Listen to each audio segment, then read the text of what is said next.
And we are so excited to be joined by the Hall of Famer, Art Shell. And Art, first off, thank you for joining us. Thank you for hanging out with us for a few minutes. And secondly, we both had a chance to watch Al Davis versus the NFL. And I was really blown away by, really everything about the documentary. But from a guy who lived it, who was a part of those teams, who lived the ins and outs of that period of Raiders history, do you think that the film did an accurate job of kind of portraying that piece of time in Raiders history?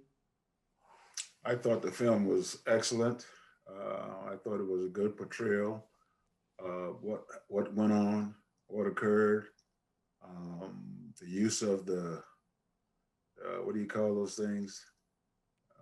The actors. Yes. It was pretty good. It was real good. But I thought the show was very good. It was very real. Brought back a lot of memories.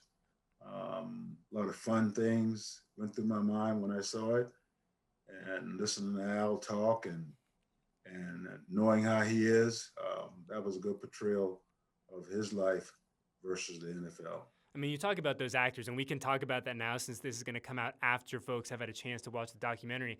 But some of the technology that was used, essentially recreating Mr. Davis and Pete Rozelle and what they sounded like and what they looked like, do you think they were pretty accurate in terms of getting Al down to his mannerisms and the way that he spoke and addressed the team? I thought it was very close. I thought it was very close. I thought it was a very good job.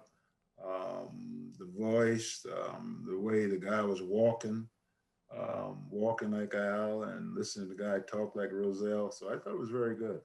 So going back to that period of Raiders history, and for a guy like myself who, I think that this organization does such an incredible job of educating its fans, its employees, everyone about the history of this team and why that's so important to all of us collectively. But there were a handful of things in that documentary that I didn't know, that I wasn't aware of. So when you look back, to that period of Raiders history, and you look at all the legal maneuverings that were going on at the time, were the players, were the coaches, were they aware of all that stuff that was going on, or was it very siloed and compartmentalized?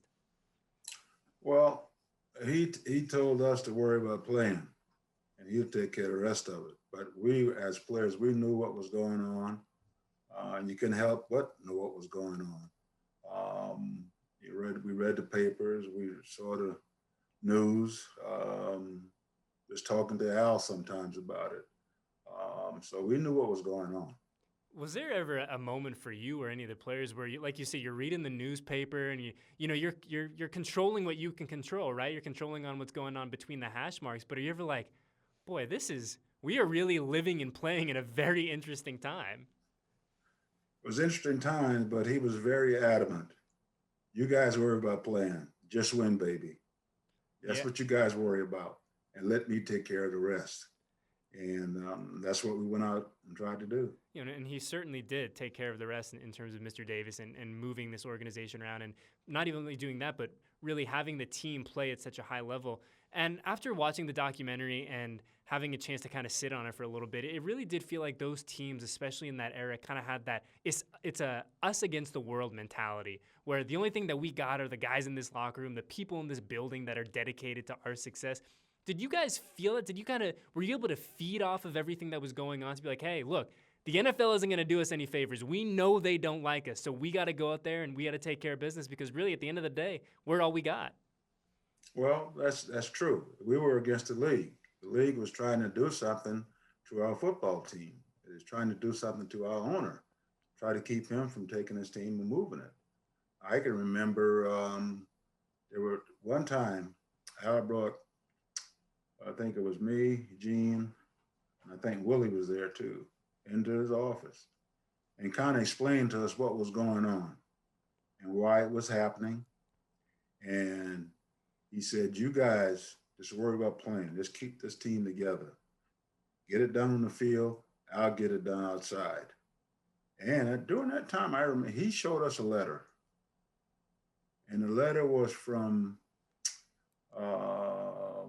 the mayor telling him that they were not going to be able to move. He wasn't going to be able to move his team. And that Rozelle said it wasn't going to happen. He showed us a letter so that we knew then that if you know Al, he's gonna fight you. He's gonna fight you to the end. And that's exactly what he did. He fought to the end. He knew what he wanted to do. He felt that he tried to work something out with Oakland, but it just didn't work out. So it was time for him to try to get into a situation where he could afford to take care of his team and take care of the fans and take care of the team's families and make sure that he could compete, as he said. I always said, I got to be able to compete like other teams in this league. Is it hard for a player, and you guys were in such a unique position, it's a position that I don't know if we'll ever see again in professional sports, but is it interesting to be a professional athlete and to have such an affinity for the fans and to be like, hey, we want to win for the fans, we want to win for this organization, because you know as well as I do that the Raider Nation is so pivotal to everything about this place. But to have that love affair with the fans, but at the same time really being at odds with the city and the league, it seems like an interesting place to kind of reside as a player. Well, it wasn't easy. It was tough. It was tough on the players, it was tough on the organization, but it's tough on the fans too. But one thing we knew and we felt that Raider Nation, wherever we went to Alaska, Raider Nation would go to Alaska because that was their team. The Raiders were their team, and they showed it to us in the neighborhood. You walk around, go to the stores, you see the Raider fans, and they let you know that they love you and they want you to stay. But they understood, and they just hoped something could get done where the Raiders could stay located in the Oakland area, but it just wasn't meant to be.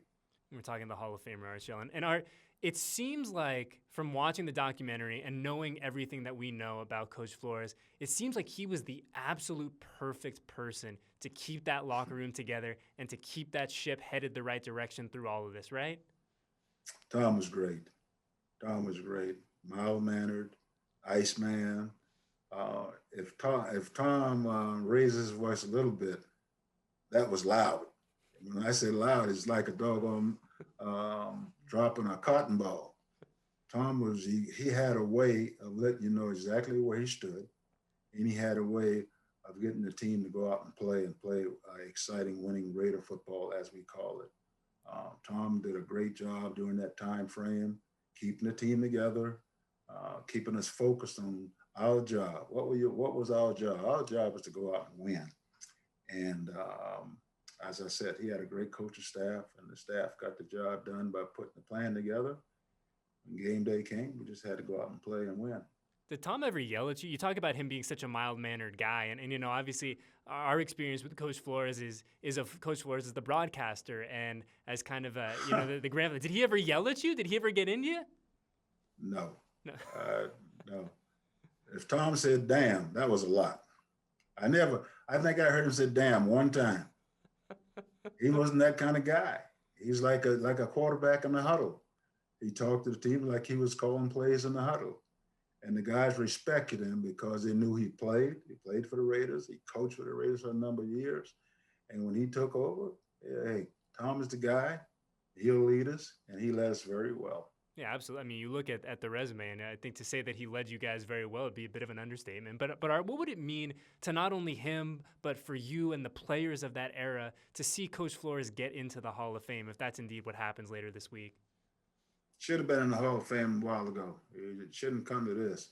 If he doesn't get in the Hall of Fame this year, maybe we get all the Raiders together and we'll go down and find somebody to get after, because Tom Flores deserves to be in the Hall of Fame.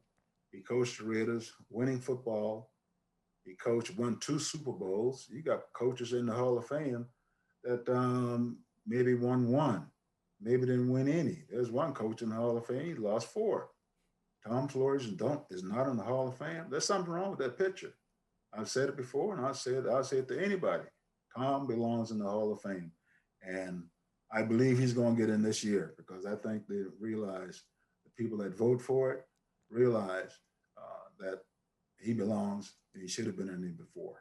Yeah, I mean, very well said. I don't know if I could say it any better than that. But, Art, when we're watching the film, and kind of the crux of the film is this relationship between Al Davis and Pete Rozelle, 2 men who were immensely competitive, 2 guys who wanted to best each other throughout their entire professional careers. But towards the end of the film, one thing that really struck with me, and I think that Ken Rogers, the director, and his staff did a really nice job with this, is they just showed the side of Al as an immensely caring man, as a man who, understood that on the field, winning was the priority. Winning is number one. But off the field, being a good human being, being compassionate, being caring was as important, if not more important. How do you think they kind of painted Al in that portion of his life? Do you think they did an accurate job of describing kind of that I guess quantified version, that compartmentalized version of who Al was, or that part of him? That was an accurate depiction of Al. That's the kind of guy he was. He'll fight you. He'll go to war with you, as he says. Let's go to war. He'll fight you, but he'll have the utmost respect for you.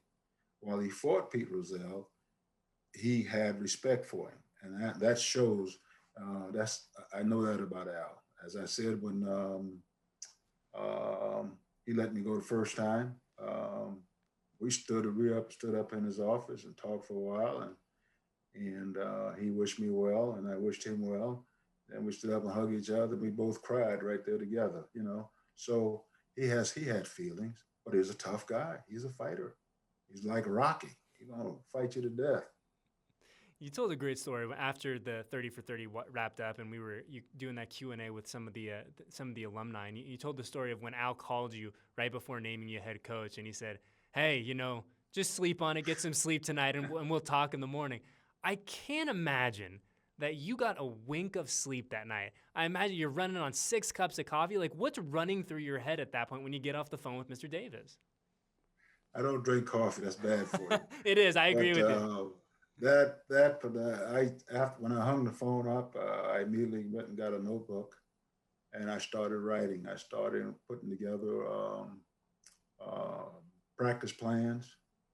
I started putting together things that I wanted to talk to the team about, say to the team, things that I wanted them to understand, how it was going to be, what we were going to do, and that we were going to get back on a winning stage again. And this is the program, and we're going to make this work. So it worked out well for me. I had a good time doing that first round. Very good time. I learned a lot. Of course, I always had Al to lean on, to talk to about things, and he let me kind of grow, let me kind of flap my wings a little bit. And if he felt I was going a little bit too far one way, then he would, he mentioned it to me. He wouldn't get on me. He just mentioned things to me. But that was a tough night. It was a great night. And the next day was a great day. Yeah, me and my family and the Raiders. Yeah, and like you said, it was a great relationship, a great working relationship, and a relationship that really spanned, even when you were done coaching and on to the next chapter of your career. But just wrapping it up here, and it seems like, the question that's been asked a bunch is, why is this the right time to tell this story between Al Davis and Pete Rozelle? And to me, it seems like the perfect time, where the Raiders now have a permanent home here in Las Vegas. They have a brand new, beautiful stadium right off the Strip that everyone is so excited to see. And gosh, I hope we get fans in there sooner than later. But it really does feel like it's the end. This is the end of one chapter, but the start of another one for the Silver and Black. I agree with that. That's a great point. It was a long road. There were tough times, but in the end, he won. In the end, he won. The Raiders. And he used to talk about Las Vegas before anybody ever thought about Las Vegas. He used to talk, he said, "I'll just take my team and move to Las Vegas." We looked at it, Las Vegas. That won't ever happen. Look at where the team is now. He visualized it. He saw it coming. He said, "I'm going to go to Vegas one day." And that's where the team is. Yeah. And he's smiling right now.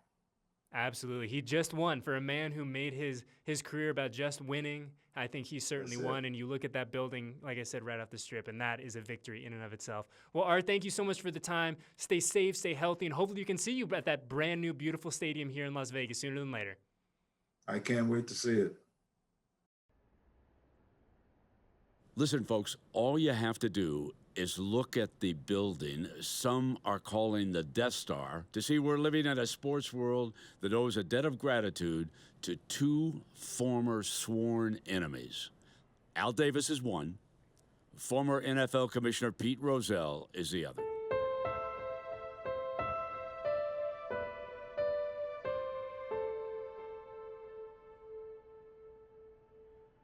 And if there's such a thing as an afterlife, trust me when I say the spirits of both Al and Pete spent this season right here in Sin City.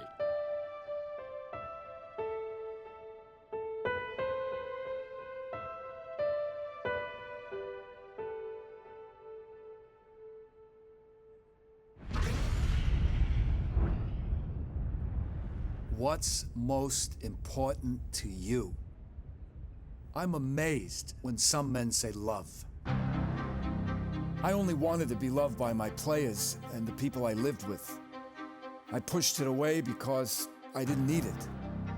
Maybe everyone else should work at it, but we need a few people to lead and dominate and get things done. Money?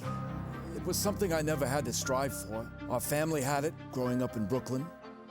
Glory. Athletic glory was most important to me. When kids used to choose up when you were little, were you one of the first chosen or the last? Well, I like to think I was one of the guys chosen. I love football. It became a way of life to me. At Syracuse, I wasn't chosen.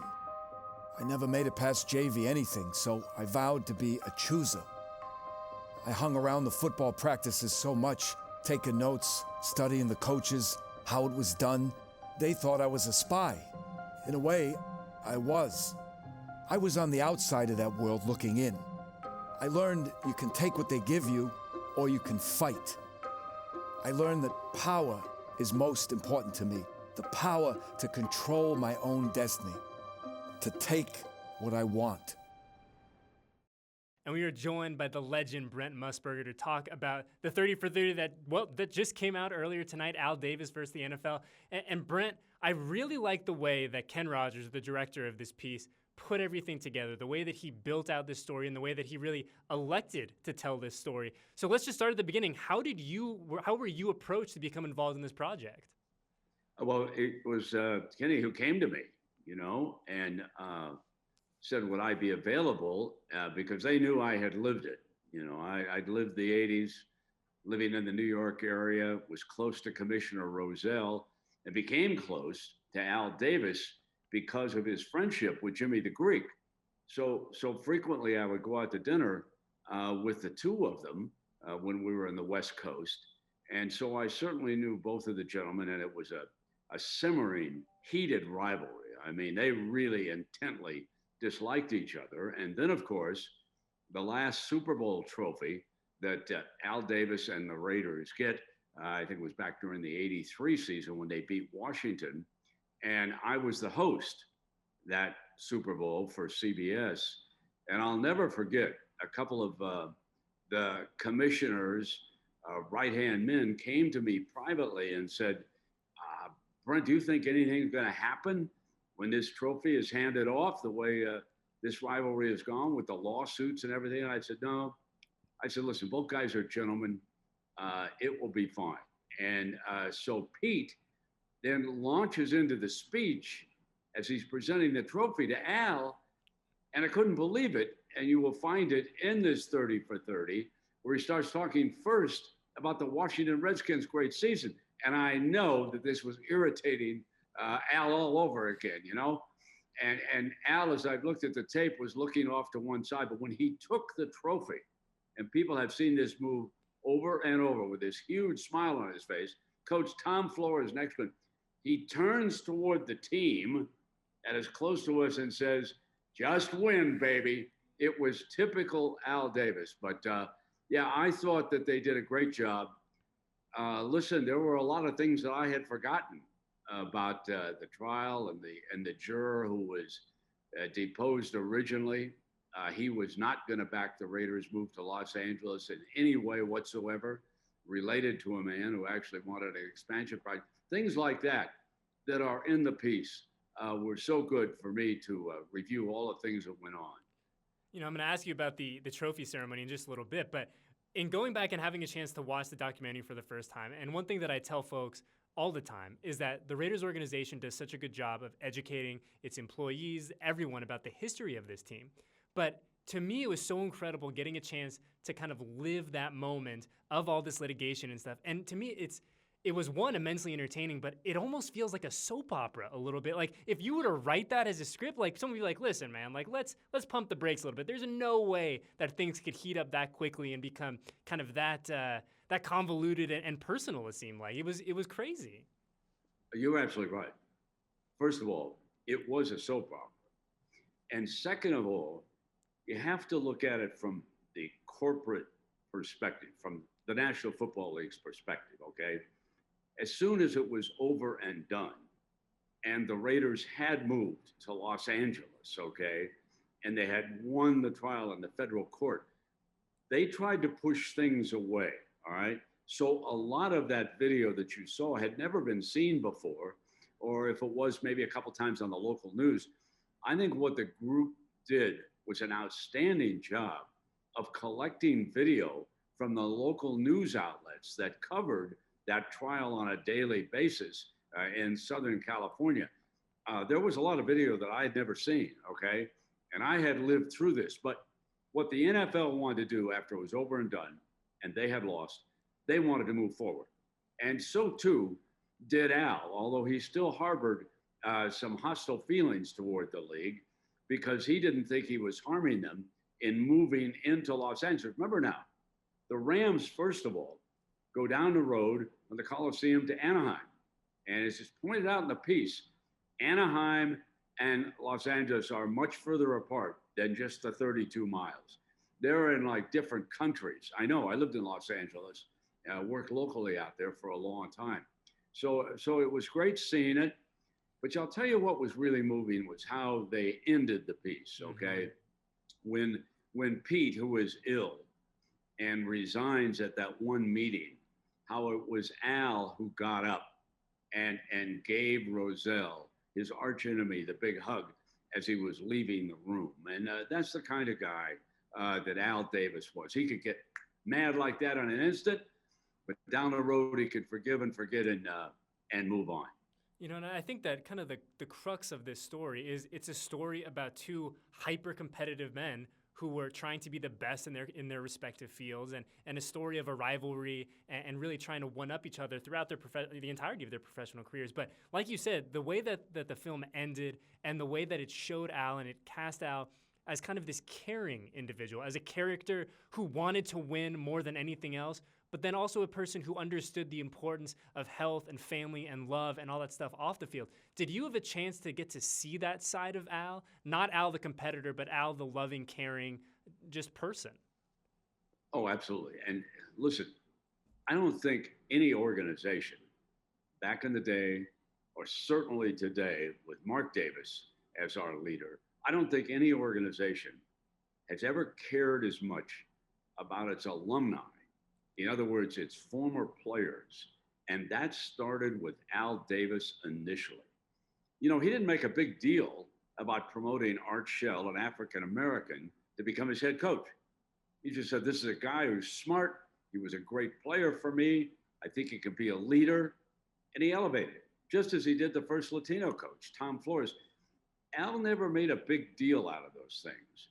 But those were very loyal Raiders to him, okay? And he paid them back. I remember watching so many games when I was in the studio with CBS and the cameras were on.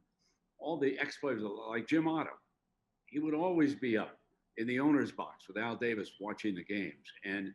And today, and I've had a chance to interview many of the former players, you don't say that, especially today, you know, there's so many free agents moving around the country.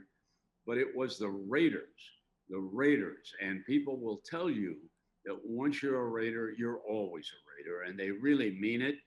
And it's great to hear from all the great former players that they had. Certainly back, I mean, during that run in the 80s, I mean, we're talking about an elite franchise. I mean, you had your hands full anytime you went to battle against the Los Angeles and previously and later the Oakland Raiders And now we hope the Las Vegas Raiders. I mean, they were some tough bunch, let me tell you.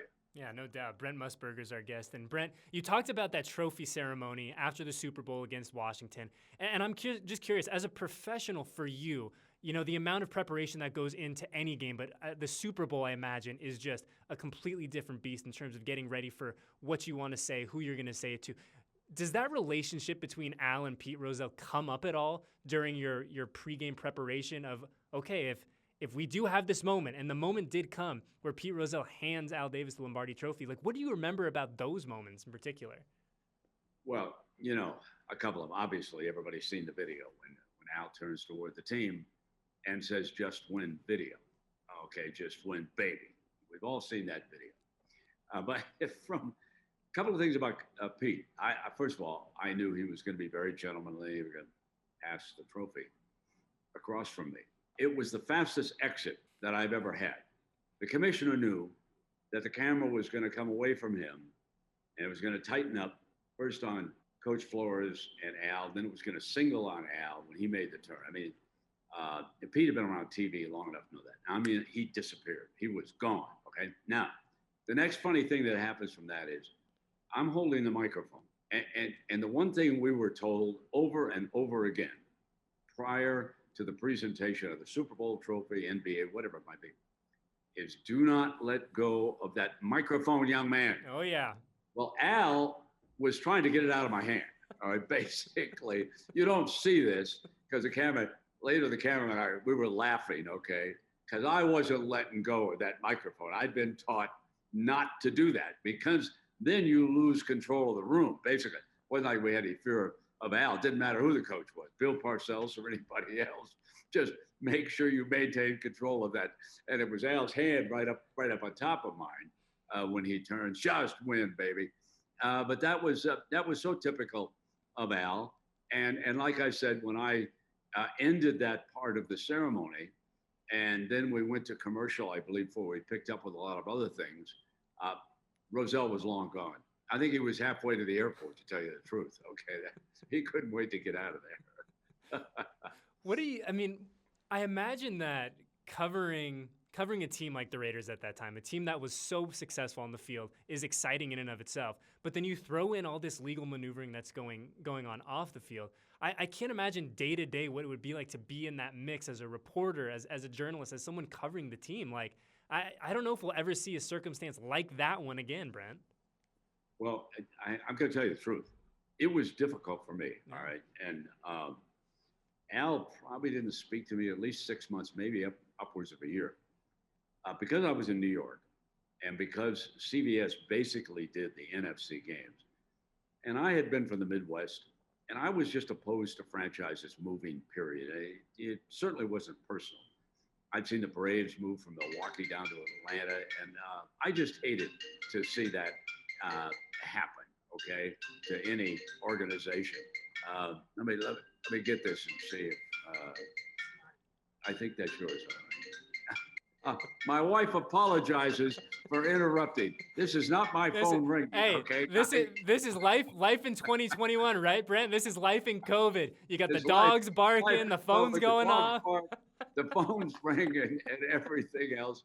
But to go back to what we were talking about, it was very difficult for me going through this because being a spokesman basically for the NFC, and I had come out against any franchise moving. It didn't make any difference whether it was the Raiders trying to go, and it had nothing to do with the organization and everything to do with the fan base back home, okay? And I know it's somewhat ironic that I have been so much in favor of the Raiders coming here to join us in Las Vegas, which I had made my home here a few years ago. But at the time I was opposed, and Al confronted me about that. And he believed that Pete Rozelle had ordered me to say that, which was not the case at all. I'm not even sure if Pete and I ever had a private conversation about the Raiders moving or not. I knew it was a court case. I interviewed Pete about it a couple of times, but I don't think we ever talked privately together. And finally, Al broke down and we talked again. Especially I was around Dick Vermeil when he came back, coached the Rams and the Kansas City Chiefs. I would run into Al when they would be playing the Rams or the Chiefs, and Dick was the coach. And we had some laughs about what went on. But it was, I hope everybody understands how bitter it was during the 80s. And the sequence of the Chargers owner, Gene Klein, that was real, okay? And it was an ugly moment. There were ugly moments throughout this. I'm just happy that this 30 for 30 seems to put it behind us, okay?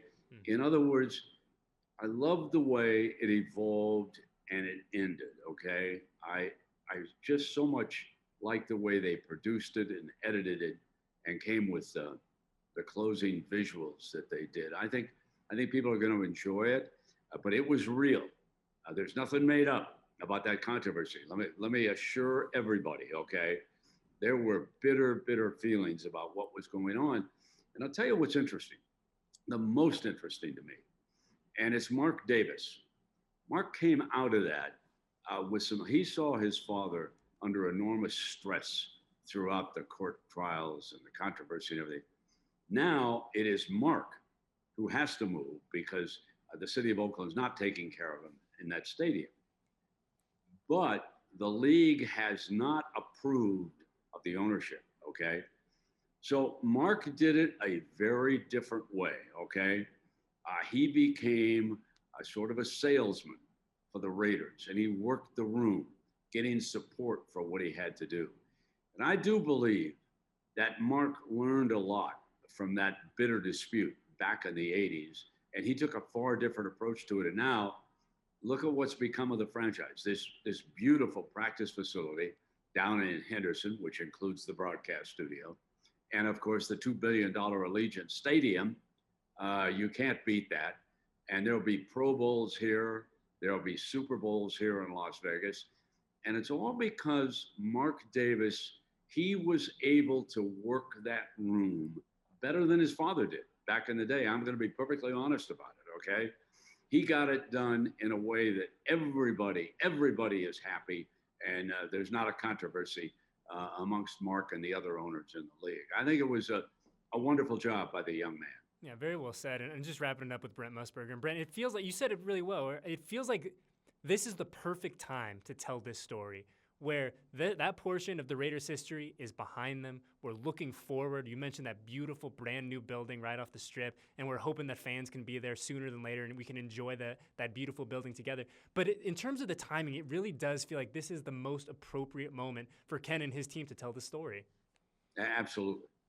Now they're really settled in a city. They will become the face of Las Vegas, Nevada. Okay, this will become. Las Vegas is an interesting city, and from the standpoint that most everybody came from someplace else. Okay, they come with loyalties to other teams. There was not you can't rally around a slot machine. You don't walk around in a baseball cap with a slot machine logo up on top. But here come the Golden Knights in the National Hockey League. They did a great job. I don't want to put them down. But at a different level is the National Football League. And when they announced they were coming, that stamped Las Vegas as major league as far as the residents are here concerned. And if you drive around town now and you look at the license plates on the cars, the logos of the Golden Knights and the Raiders, you see them all the time on the automobiles. People in Las Vegas were searching for an identity, okay? And as time goes on with this franchise being in this city, the Raiders will become their identity. This is their team, okay? And they will embrace them going forward. I think it's going to be a fabulous marriage. I also think, as we come out of COVID, that stadium will help bring the city of Las Vegas back. Now, I know that Garth Brooks changed his concert again July 10th on a Saturday, and let's hope that they can do it. It's already sold out. Some tickets are available on the secondary market, but that would be a great kickoff. And then if the Raiders are able to have preseason games here with full fans in attendance, and then go forward with a full season, and maybe it'll be 17 games this year. I don't realize. The owners were pushing for a little bit of a change, and we'll see how that works out. But I am so positive about the Raiders' presence in Las Vegas, okay? And that stadium that they're going to call home. As you know, Lincoln Kennedy and I did all 16 games for radio out of Allegiant Stadium. And it was a little odd at first, but the networks, CBS, Fox, NBC, they gave us great pictures up there for, in particular, the road games because we didn't have players in front of us. It was a little bit difficult doing games without fans in the stands when the teams were there in front of us. But the fans are going to love Allegiant Stadium, okay? And all of this came about through the story that we're talking about, okay? Because Al Davis knew that the cost of doing business in the NFL was going to soar. Salary caps were going to rise up into the hundreds of millions, okay, with their television contracts. And you were going to have to pay millions to keep your best athletes. Mark Davis understood that. He understood that as he stood alongside his father growing up. And he took it to the next level, and he was able to get the state of Nevada. Sheldon Adelson, the late Sheldon Adelson, did a terrific job of helping Mark up with the state legislature when they got the bed tax. But this whole community is going to come behind the Raiders. You just watch in the years ahead. And all of it goes back to the great leadership of Al Davis. Yeah, and I can just vouch for that excitement, right, Brent? I mean, it's one thing my wife and I noticed when we first moved here with the license plates on the cars and the stickers in the windows and all that. There is a palpable excitement for this team to be in Las Vegas, for fans to be in that building, and for them to accept, adopt, and really get behind their new team out here in the desert. Well, Brent, thank you so much for your time. We really do appreciate you. Stay safe, stay healthy, and hopefully we'll see you at brand new, beautiful Allegiant Stadium sooner than later. Absolutely. Thanks, young man. I enjoyed it.